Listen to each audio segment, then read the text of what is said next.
Suka dan Bumen gitu ya, Suka Bumi. Jadi Sukanya itu senang, Bumennya itu bermukim, bertempat tinggal gitu. Jadi kalau kita istilahkan Sukabumi itu dengan tempat yang kalau sudah kita singgah di sana malas untuk kembali lagi gitu ya. Jadi senang bermukim di Sukabumi gitu kira-kira. Nah, Bapak dan Ibu yang saya hormati, kami pemerintah Kota Sukabumi itu mulai berdiri 1914, 1 April tepatnya yang kita inikan sebagai HUT Kota Sukabumi. Jadi sebelum kemerdekaan Republik Indonesia begitu ya, sudah ada. Kayaknya Kota Bengkulu mungkin lebih lama lagi. Karena itu kami punya wali kota bule, ya. Kami punya wali kota bule. Status Kota Sukabumi saat berdiri itu Gemeente ya, jadi kota praja saja. Ya. Asal muasalnya karena wilayah Sukabumi tadi kalau merasa segar ya, merasa enak udaranya, karena memang ini wilayah perkebunan dulu. Jadi Sukabumi dan Cianjur itu wilayah perkebunan dulu ya, zaman Hindia Belanda begitu. Nah, menir-menir Belanda itu bermukimnya di kota Sukabumi di sini. Ya, menir-menir Belandanya itu bermukimnya, beristirahatnya di kota Sukabumi, bertambah besar, bertambah banyak begitu ya. Nah, akhirnya oleh pemerintah Belanda dijadikanlah kota praja ya, kota praja di sini, dan dipimpin oleh yang pertama itu Mr. Rambonet, itu ada fotonya di sana ya, itu wali kota kami yang pertama gitu ya. Nah, baru ada yang kedua, dan seterusnya sampai saat ini ya udah beberapa wali kota ya, alhamdulillah tidak lagi dijabat oleh bule ya, tapi oleh pribumi. Bapak dan Ibu yang saya hormati, selintas saya kasih gambaran di mana sih posisi kota Sukabumi begitu ya. Nah, ini kota Sukabumi.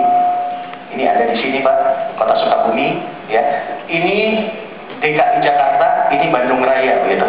Ya, jadi posisinya memang cukup strategis ya, ada di antara ibu kota negara dan ibu kota provinsi gitu ya. Nah, kami dikelilingi oleh Kabupaten Sukabumi.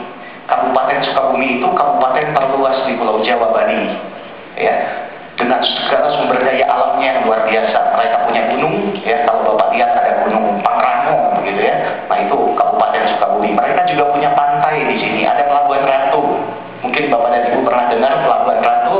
Nah, itu punya Kabupaten Sukabumi, dan segala macam sumber daya alam yang luar biasa. Nah, kami hanya 1/100-nya luasan Kabupaten Sukabumi ada di sini, tapi tidak masalah ya, karena kita memang konsen pada pelayanan jasanya ya. Biarkan semua masyarakatnya, biarkan semua sumber daya alamnya ada di Kabupaten Sukabumi, tapi pusat pergerakan ekonominya ada di kota Sukabumi. Kita punya pasar ya, kita punya rumah sakit unggulan, kita punya pendidikan yang luar biasa, di mana warga masyarakat ya, atau sumber daya alam itu dijajankan ya, dipasarkan di kota Sukabumi ya. Masyarakat Kabupaten Sukabumi itu juga berobat, pendidikan ada di wilayah kota Sukabumi gitu ya. Jadi kita tidak punya apa-apa, kita hanya mencari mendapatkan peringkat pertama untuk lakit Bu, tingkat nasional ya. Lakit tingkat nasional itu juga menjadi salah satu indikator ya, yang dimintakan oleh pusat untuk tahu sejauh mana keberhasilan dari satu kota, kabupaten, bahkan provinsi. Nah, yang kedua juga kita peringkat ke-7 LPPD selama 3 tahun berturut-turut ya. Terus juga Piala Adipura, Adiwiyata, terus juga ada LSS, lomba sekolah sehat ya. LSS kami itu kalau sekolah itu sudah habis kayaknya, soalnya semua yang diusulkan kadang mendapatkan peringkat gitu ya, baik itu di lomba sekolah sehat, di UKS-nya dan segala macamnya gitu ya. Nah, terus ada WTN, terus yang terakhir itu yaitu lomba kelurahan, juara 1 tingkat nasional lomba kelurahan, dan untuk kecamatannya kita juara 2 sinergitas kecamatan tingkat provinsi Jawa Barat ya, dan kita juga dapat penghargaan untuk kota layak anak katanya di Sukabumi ya, sebagainya. Ini bisa dilihat. Ini ada pendidikan masyarakat ya, ini dilihat dari angka melek hurufnya ya, dari angka melek hurufnya. Dan kita di kota Sukabumi sendiri, khususnya di Kelurahan Subang Jaya, itu wajar tidak sudah 9 tahun kita wajar das 12 tahun gitu ya. Nah, kebetulan Kelurahan Subang Jaya ini dari sarana pendidikan itu luar biasa ya, karena dari strata tingkat PAUD, TK, ya, SD, SMP, SMA hingga perguruan tinggi D3, S1 itu ada di Kelurahan Subang Jaya ya. Karena itu juga yang memungkinkan masyarakat untuk tidak jauh-jauh belajar gitu ya. Nah, yang kedua untuk kesehatan masyarakatnya ya, kita juga ada RW siaga ya. Terus kita punya sarana fasilitas kesehatan di sana itu di samping puskesmas yang punya pemerintah ya, dan 0 km ya, tidak jauh dari konsentrasi masyarakat di Kelurahan Subang Jaya. Terus juga kita punya yang namanya klinik Salma ya, klinik untuk berobat untuk masyarakat tidak mampu, nanti akan saya tunjukkan. Terus keamanan dan ketertiban juga ya, di Subang Jaya alhamdulillah ditetapkan juga sebagai bebas narkoba gitu ya, sehingga di sana dibentuk Satgas Narkoba di mana Pak Lurah, LPM ikut terlibat semuanya. Nah, untuk perekonomian masyarakat ya terus terang ini namanya kota, tapi kita punya sawah juga, punya kebun juga, punya ladang juga masyarakat. Jadi bukan seperti dibayangkan kota itu seperti metropolitan Jakarta ya, tidak ada sawahnya, tidak ada kolamnya begitu ya. Tapi di Subang Jaya ini masih ada, sehingga itu juga menjadi mata pencarian dari masyarakatnya ya. Sehingga ya Pak Lurah, LPM dan semuanya juga ikut menggerakkan roda perekonomian tersebut, khususnya yang berbasis di pertanian ya. Nah, ini pemerintahan ya, yang nomor 5, indikator kelima pemerintahan ya, kita sudah EKTP juga Bu untuk Kota Sukabumi. Alhamdulillah semua saat ini sedang proses distribusi ya ke masyarakat, dan sudah total itu sudah mencapai 87% begitu ya untuk EKTP nasional. Nah, untuk LPM kelurahan, nah ini menjadi titik perhatian ya untuk LPM kelurahan. Sebetulnya tidak beda dengan LPM di tempat-tempat lain, mungkin tidak beda dengan di Bapak juga begitu ya. Hanya mungkin kami punya kiat-kiat, kami punya tip dan triknya ya. Seperti misalnya contohnya begini, ini yang sangat-sangat sederhana saja dan kayaknya dilakukan di semua tempat.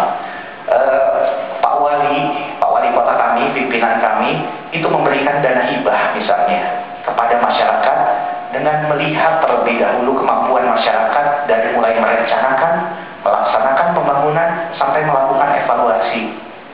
Ya, yang biasanya proses pembangunan pada tingkat lokal itu diselenggarakan dari mulai musrenbang kan Pak, ya, musrenbang tingkat kelurahan, naik ke tingkat kecamatan, naik ke tingkat kota, baru SKPD itu menyusun rencananya, usulan-usulannya. Nah, kami juga demikian, tidak beda. Ya. Hanya dari semua usulan masyarakat, entah itu sifatnya keinginan atau kebutuhan, beda kan, keinginan dengan kebutuhan beda ya Pak ya. Entah itu keinginan atau kebutuhan, itu jumlahnya banyak sekali. Dan sebagian besar adalah fisik infrastruktur, ya, jalan setapak, posyandu, MCK, pos kamtip dan segala macam gitu. Nah, kadang ada yang tidak tercover oleh APBD, oleh dinas PU. Nah, untuk mengcover itu diberikan bantuan hibah pada masyarakat. Ya, masyarakat membuat panitia, mungkin LPM juga ikut mengkoordinirnya di dalam panitia tersebut ya. Alhamdulillah hasil evaluasi ini sudah kita lakukan 3 tahun sebelumnya. Dari nilai bantuan itu sebesar 150 juta dan akhirnya di 2012 dinaikkan oleh Pak Wali menjadi 200 juta per kelurahan.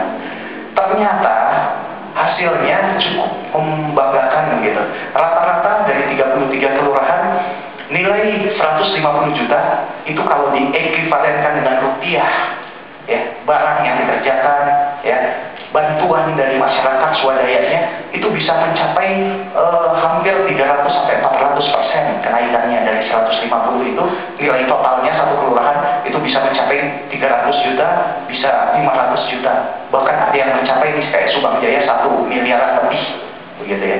Kenapa? Ya karena di situ peran masyarakatnya cukup besar, swadayanya cukup besar. Ya kalau tim penilai bertanya-tanya waktu itu, ini di kota masih ada gotong royong, ini di kota masih ada swadaya gitu ya. Yang ini kita buktikan sendiri dan langsung dilihat ke lapangan. Karena apa? Ternyata stimulan yang diberikan sebesar 150 juta itu bisa berkembang. Kenapa berkembang? Karena memang Beda kalau PU misalnya merencanakan ya, belum tentu sesuai dengan keinginan masyarakat. Tapi kalau masyarakat yang merencanakan itu memang keinginan kuat dari masyarakat gitu. Dan dilaksanakan oleh masyarakat. Dalam proses pelaksanaannya ternyata ya berbeda dengan yang dikerjakan oleh PU. Kalau PU dengan pihak ketiga melalui lelang